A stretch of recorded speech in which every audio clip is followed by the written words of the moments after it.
This morning, today, I have been watching a lot of videos about the Helene, it's a really strange name, Helene hurricane.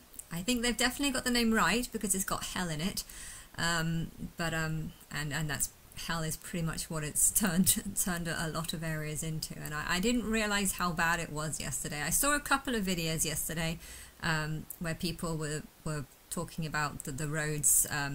You know, and it actually just, I thought that the area looked very nice. Okay, there was a lot of flooding, but most of the videos I saw, I swear they were just like farmland, and it kind of just looked, you know, like floods happening all the time, like in Asia and stuff, a lot of floods happen. So it looked bad, but it didn't look anything different to a normal bad flooding. And then this morning I've been watching more and more of them, and it really actually looks apocalyptic. Like, it looks so much worse than ever before, and so much higher, and yeah, because of that I feel like I need to talk about it, because, you know, I was saying yesterday that I don't really care, and that was my opinion, because these things happen all the time and I'm miserable, so it's hard to care if you don't feel you know people and if you don't know what they're going through. But I have been watching a lot of videos just today, and it's quite sad, because these areas looked very pretty before the flood, and you can imagine them looking very pretty before the flood. And I think there are some solutions. You know, there's some areas where in Florida where the houses looked really nice, and the houses weren't torn apart, they were just flooded. But yeah, I think if you design houses that are in a flood area, I mean, I wouldn't suggest building any more houses on a flood area. If you know an area is likely to have this flooding problem, you know, if it's not that high above sea level, you know, my advice would be to not make any more.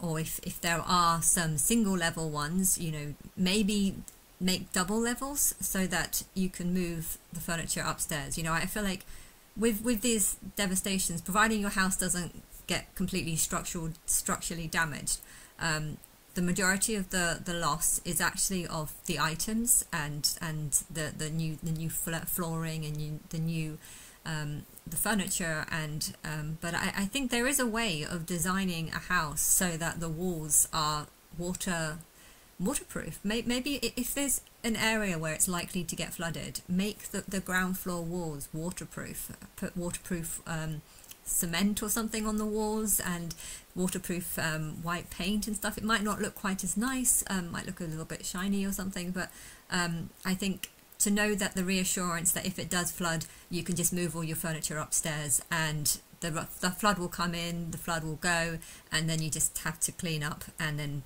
you know, everything. I know the flooring can be quite expensive, so I would find, you know, I have seen this interesting flooring where it's kind of like, looks like a jigsaw puzzle, and okay, it might take an hour to put down because you have to like firmly put it down and probably put some glue in and stuff, but you know, if you can lift up the floor in half an hour, then that might actually be enough time for you to just lift it up, take it upstairs. If the edging around, because the edging needs to be cut to a specific level, but if it's all numbered and you know where number 1 starts and then you know number 2, so then you just need to find the edging pieces, put all the edging pieces together, and then when you come to rebuild it, you know, you can, so to take all the pieces that are the same size, take them all up, because it doesn't matter where they go when they come back down, but yeah, just with the edging, just number them so that you know whereabouts around the edge that it goes, and that could be an idea of, you know, you need to find a way of basically emptying, if you can find a way where you can empty the ground floor flat in about an hour, then I feel like okay, I wouldn't build any more, but I feel like it would add more value to the property if people knew that the chances of it going above, you know, second floor, you know, if there was 2 floors and the chance of it getting to second floor is very, very unlikely,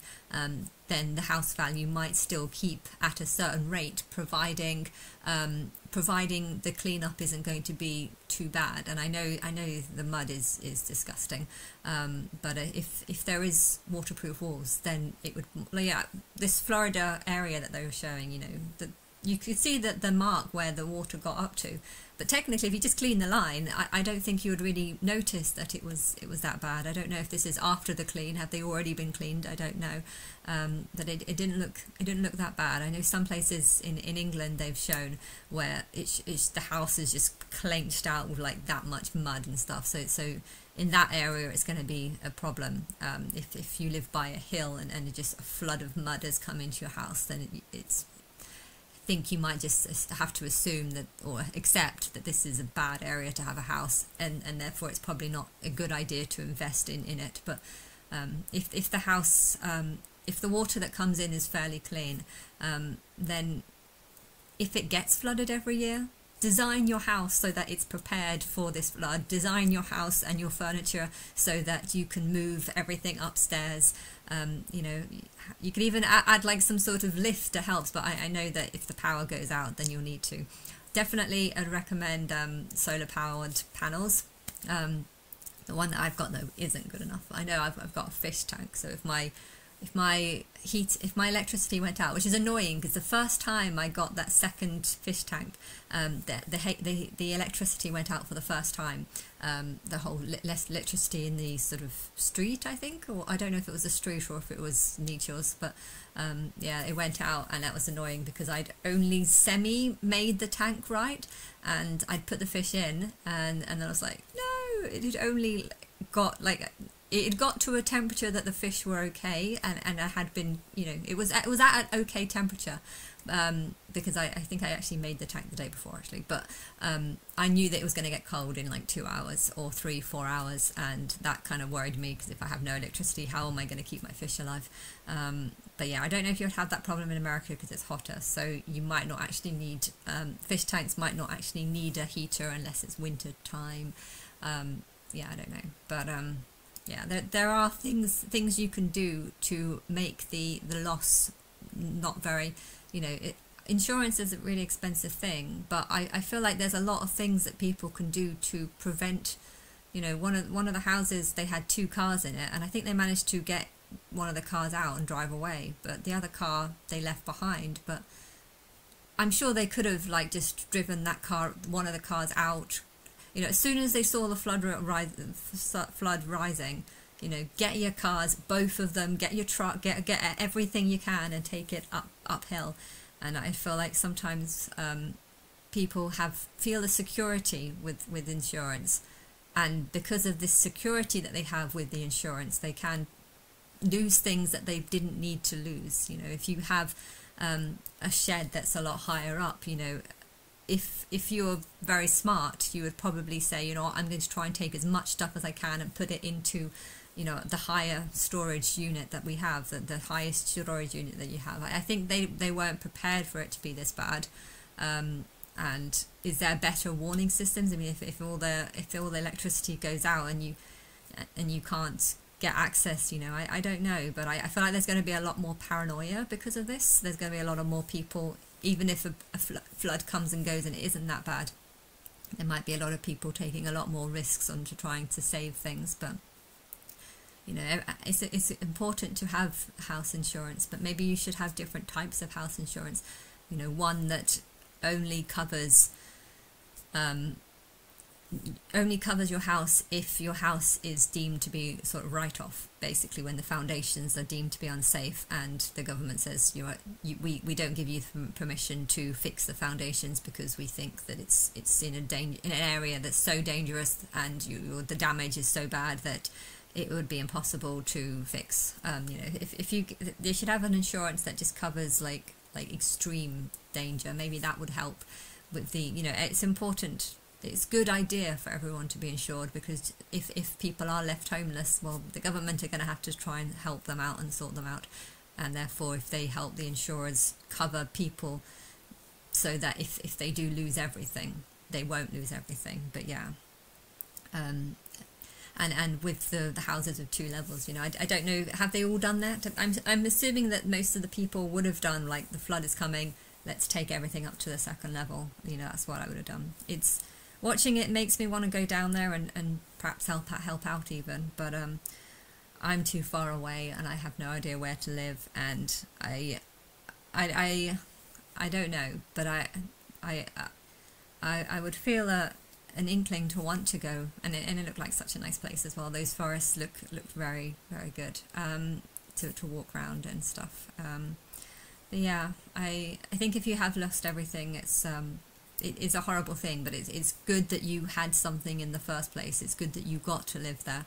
And okay, you might have worked really hard for it, and I feel sorry actually for people who have houses under a massive mortgage and they've lost everything. How does this cover if you're paying for a massive mortgage and your house is lost and you need to have to pay back this mortgage? You know, does it get written off in that circumstance?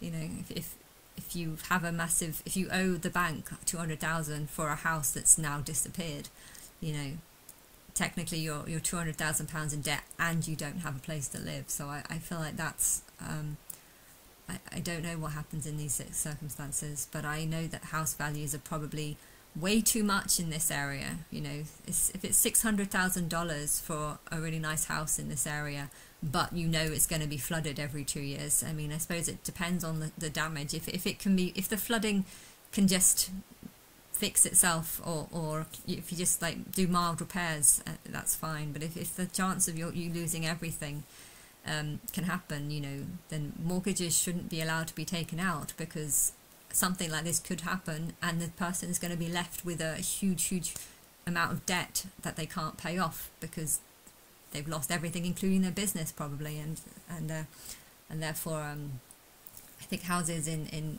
areas that are at a flood risk definitely need to be decreased. But yeah, because they probably would have bought them at a reduction. You know, if things like this happen every year, then the houses are probably less because of this.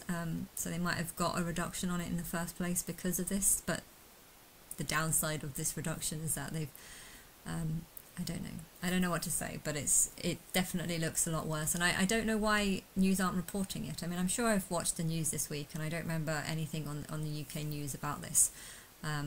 Maybe I just haven't watched the news.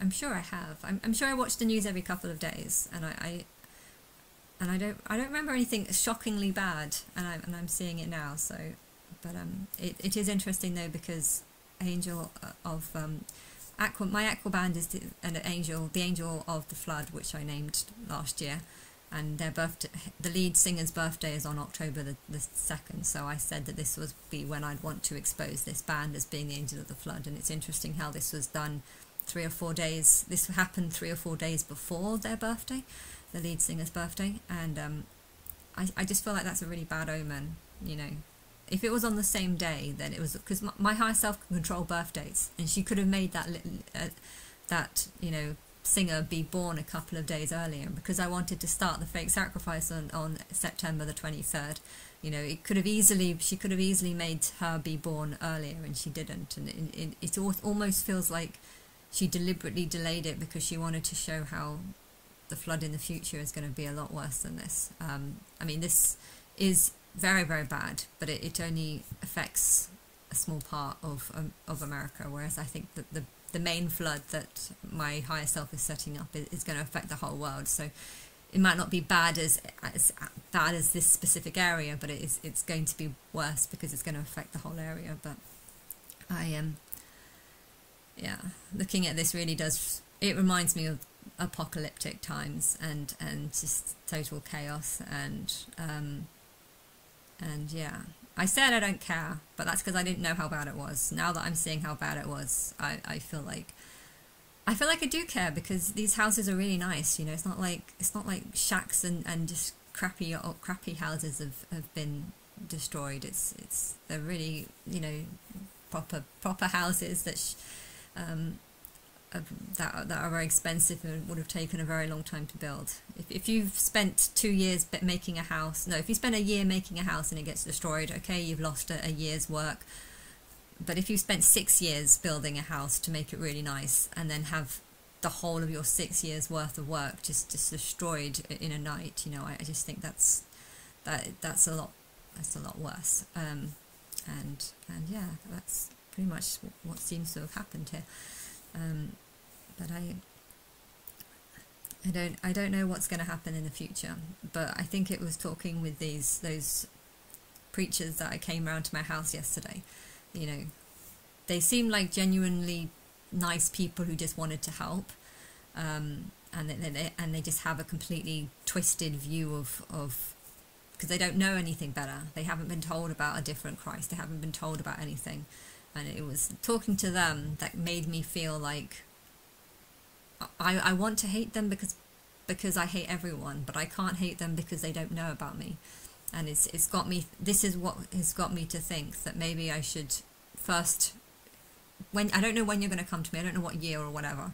I do need to recover a little bit, and I do want to test people before I get any fame. And there's a few things I want to do before I get any fame. But then I want to get some fame, but not to be supported by singers and celebrities. Just to get a space level of fame. You know, AJ Miller has been promoting himself as Jesus for about 13 years, and he's safe right now because no one actually believes him. And if I'm promoting myself as being Christ and God, you know, I am actually safe. It's only when people start believing me that is when I get non-safe, because that is when I'd get even more publicity and people will start accusing me of being the devil and stuff. So that's when I would need to go into hiding. But once I go into hiding, my life is destroyed, and talking with those people made me feel like I need people to first hear about me, know about me, and then reject me and not care. And this is the clinch of what makes me know the difference between who's on my side and who's not. And you know, there should be two floods, I guess. One flood where I'm just saying my truth and getting enough exposure for people to know about me. You know, I don't know how many people know about AJ Miller, but quite a lot of people know about him. And I want to first come out like that, like nothing big, nothing special, nothing famous, like a small flood, like a preparation flood. And then the following year, that's when the singers and celebrities get involved, and they say that yes, we believe you're Christ, but we think you need to go through some whatever, and to see how much people care about me and how much people hate me. But yeah,